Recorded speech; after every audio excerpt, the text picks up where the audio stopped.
Hello students, glad to meet you in this video. இந்த வீடியோவில் நம்ம போன வீடியோட கண்டினியூஷன் மாதிரி இன்னொரு மேப் நான் செஞ்சு காட்ட போகிறேன் ஜியாகிரஃபியில். உங்களுக்கு கொஞ்சம் நிறையா பிளேஸஸ் செஞ்சு காட்டினா அது உங்களுக்கு இன்னும் யூஸ்ஃபுல்லாக இருக்கும்னு நினச்சேன். அதனால் செஞ்சு காட்ட போகிறேன். இதை வீடியோ ஸ்கிப் பண்ணாமல் தொடர்ந்து பாருங்கள். நீங்களும் ஒரு மேப் எடுத்து சைட் பை சைடு உட்காந்து செஞ்சு பாருங்கள். அப்போ உங்களுக்கு நல்ல ப்ராக்டிஸ் ஆகும். அது அப்படியே மனசில் நிற்கும். அப்போ எக்ஸாமில் இந்த பிளேஸஸ் சப்போஸ் வந்ததுன்னா நீங்கள் கரெக்டாக செஞ்சு கரெக்டாக நல்ல மார்க்ஸ் ஸ்கோர் பண்ண ஈஸியாக இருக்கும். இந்த வீடியோக்காக நான் செலக்ட் பண்ணியிருக்க கொஸ்டின்ஸ் வந்து gulf of Mannar, gulf of Khambhat, Mettur dam, wheat growing area, tea growing region, highest rainfall place, iron ore region, densely populated state, the longest national highway, major sea port. இந்த questions தான் இப்போ நம்ம இந்த மேப்பில் செஞ்சு காட்ட போகிறேன். நான் நல்லா பாருங்கள். கல்ஃப் ஆஃப் மன்னார் அப்படின்னு சொன்னால் இந்த இடத்த நீங்கள் ரவுண்டு போட்டுக்கணும். இந்த இடம் இதுக்கு மேலே கிடையாது, இந்த இடம் கீழே தான், இந்த ஸ்ரீலங்காவுக்கும் இந்தியாவுக்கும் நடுவில். இதுதான் வந்து கல்ஃப் ஆஃப் மன்னார். ரெண்டாவது கல்ஃப் ஆஃப் காம்பட். காம்பட் அப்படின்னாலே இது gulf of Khambhat, gulf of Khambhat. அடுத்தது மேட்டூர் டேம். மேட்டூர் டேம்ன்றது நீங்கள் ரிவர் காவேரிக்கு குறுக்கே கட்டப்பட்ட அணை. ஸோ நீங்கள் ரிவர் காவேரியை வரைஞ்சிக்கணும். ஸோ இந்த ரிவரை நீங்கள் திக்க போடுங்க. போட்டு இது மேலே ஒரு டேம் நம்ம வரையணும்.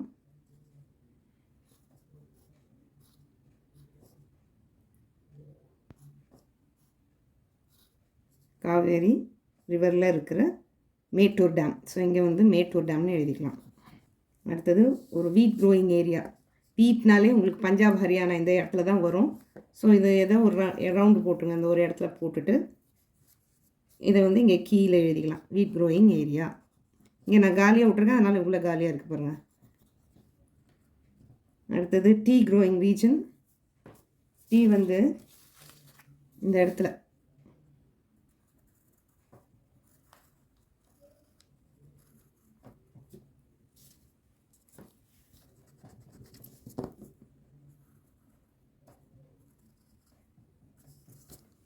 ஸோ இதுக்கு வந்து ஒரு டிசைன் போட்டுக்கலாம். தள்ளி தள்ளி போட்டிருக்கேன் கோடு. ஸோ அதே மாதிரி இங்கேயும் போடணும். இது டீ க்ரோயிங் ரீஜன். அடுத்தது ஹையஸ்ட் ரெயின்ஃபால் பிளேஸ் இந்த இடத்துல தான் வரும். மாசின்ரம் இன் மேகாலயா டிஸ்ட்ரிக்ட்.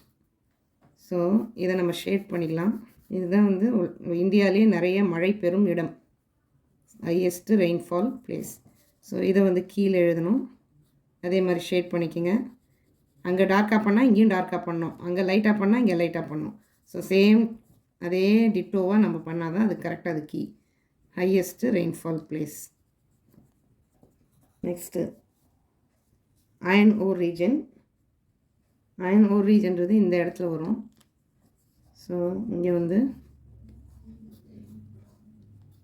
ஒரு டிசைன் போட்டு இங்கே எழுதிக்கலாம். Iron ore region. Next densely populated state. அது என்னன்றது நீங்கள் தெரிஞ்சு வச்சுக்கணும். டென்ஸ்லி பாப்புலேட்டட் ஸ்டேட்ன்றது பீகார். ஸோ பீகாரை நம்ம வரையணும். ஃபஸ்ட் லெசனில் இந்தியா பொலிட்டிக்கல் கொடுத்துருப்பான், அதை பார்த்து நம்ம வரைய கற்றுக்கணும். ஸோ இந்த பீகார் ஸ்டேட்டு ஓரளவுக்கு போட்டால் போதும். அதுக்குன்னு சின்னதாக இருக்கிற ஸ்டேட்டை பெருசாக போடக்கூடாது, பெருசாக இருக்கிற ஸ்டேட்டை சின்னதாக போடக்கூடாது. ஓரளவுக்கு மோரார்லெஸ் த சேம் போட்டால் போதும்.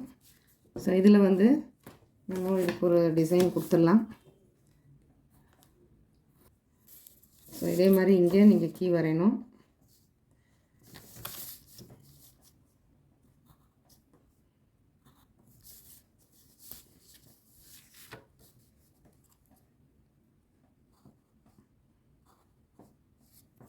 வந்து டென்ஸ்லி பாப்புலேட்டட் ஸ்டேட். இங்கே பீகார்னு எழுதிக்கோங்க. இங்கே கீழே டென்ஸ்லி பாப்புலேட்டட் ஸ்டேட்டுன்னு எழுதணும். Longest national highway that is NH44. நல்லா ஞாபகம் வச்சுங்க. லாங்கஸ்ட் நேஷ்னல் ஹைவேன்னு கேட்டாங்கன்னா NH44. It connects Jammu and Kashmir and Kanniyakumari. ஆக்சுவலாக ஸ்ரீநகர் இந்த இடத்துல வருது. Srinagar to Kanyakumari. Kanyakumari and சவுத்தோட end southern tip of India is Kanyakumari. இப்போது நம்ம ஸ்ரீநகர்லேருந்து கன்னியாகுமரி ஜாயின் பண்ண போகிறோம். நேஷ்னல் ஹைவேஸ் அது வந்து ரோடுன்றதுனால கரெக்டாக கொண்டு போய் வளைச்சி நம்ம செய்யணும். ஸோ இது வந்து கரெக்டாக கனெக்ட் பண்ணிவிட்டு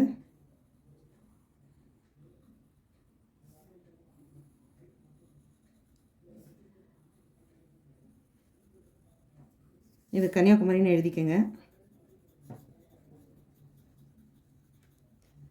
ஸோ NH44 நீங்கள் எழுதிக்கங்க.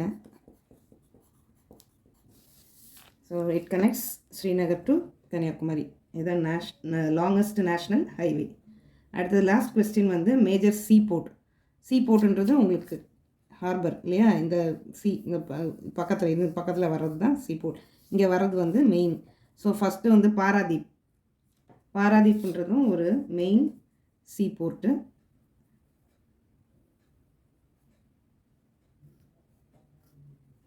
அதை மார்க் பண்ணிக்கலாம்.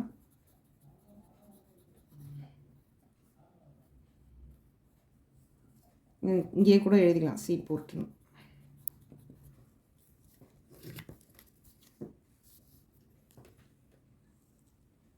இப்போது பார்த்துக்கோங்க எப்படி வரையணும் அப்படின்றத நான் உங்களுக்கு சொல்லி கொடுத்துருக்கேன்.